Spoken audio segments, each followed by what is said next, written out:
Oğlum hal-hazırda tələbədir, amma əsgərliyə aparırlar. Voyinkomat deyir ki, sənəd mən qəbul eləmirəm. Sənəd təsdiqlənməmiş sənəddir.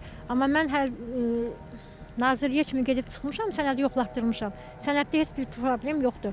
Ukrayna dövlətinin 2 pesatı var bu sənədin üstündə. Oğlan Ukraynada oxuyur, əyani təhsil alır. Nazirlik mənə dedi ki, voyinkomata elə bir səlahiyyət verilmir ki, əyani oxuyan uşağı İstəyir online oxusun, istəyir offline oxusun, əsgər apara bilməz.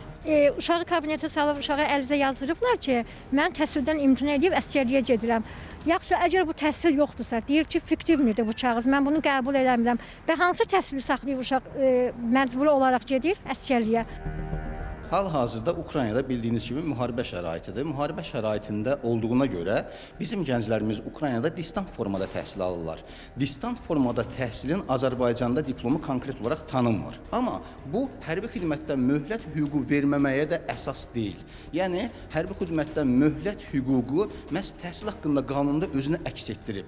Əyani təhsil formasında əgər hər hansı bir vətəndaş xarici ali təhsil müəssisəsində təhsil alırsa, burada fərqi yoxdur. Çünki qanunda göstərilmir distant formada və yaxud da digər formalarda təhsil almalıdır. Əgər hər hansı bir əyani formada təhsil alırsa, bu vətəndaşa hərbi xidmətdən möhlət hüququ mütləq verilməlidir. Sadəcə fərq burada nədir? Vətəndaş vaxtında, zamanında müvafiq sənədi müvafiq quruma təqdim etmədiyinə görə burada müəyyən problemlər yaşanır. Çünki müvafiq qurum vaxt təyin edir. Həmin vaxt içərisində sənəd ora təqdim olunmalıdır. Sənəd təqdim olunmadığına görə də elektron sistem üzərindən vətəndaşın hərbi xidmətə çağırılışı həyata keçirilir. Məhz hal-hazırda olan problemdə böyük ehtimal bununla bağlıdır. Buna görə də vətəndaşın edəcəyi bir iş hərbi xidmətlə bağlı baş idarəyə yaxınlaşacaq, sənədlərini təqdim edəcək və oradan lazım olan möhlət hüququnu alacaq.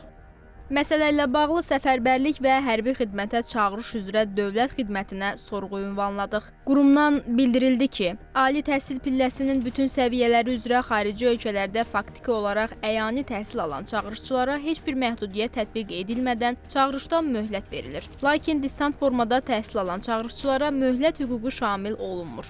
Qanunvericilikdə ali təhsil pilləsinin bütün səviyyələri üzrə yalnız əyani təhsil alan çağırışçılara hərbi xidmətə çağırışdan möhlət hüququ nəzərdə tutulmuşdu. Müxtəlif force-major hallarla əlaqədar istisnalar nəzərdə tutulmamışdı. Konfidensial fərdi məlumatlar qanunla müəyyən olmuş hallar istisna olmaqla, üçüncü şəxslərə yalnız subyektin razılığı əsasında verilə bilər.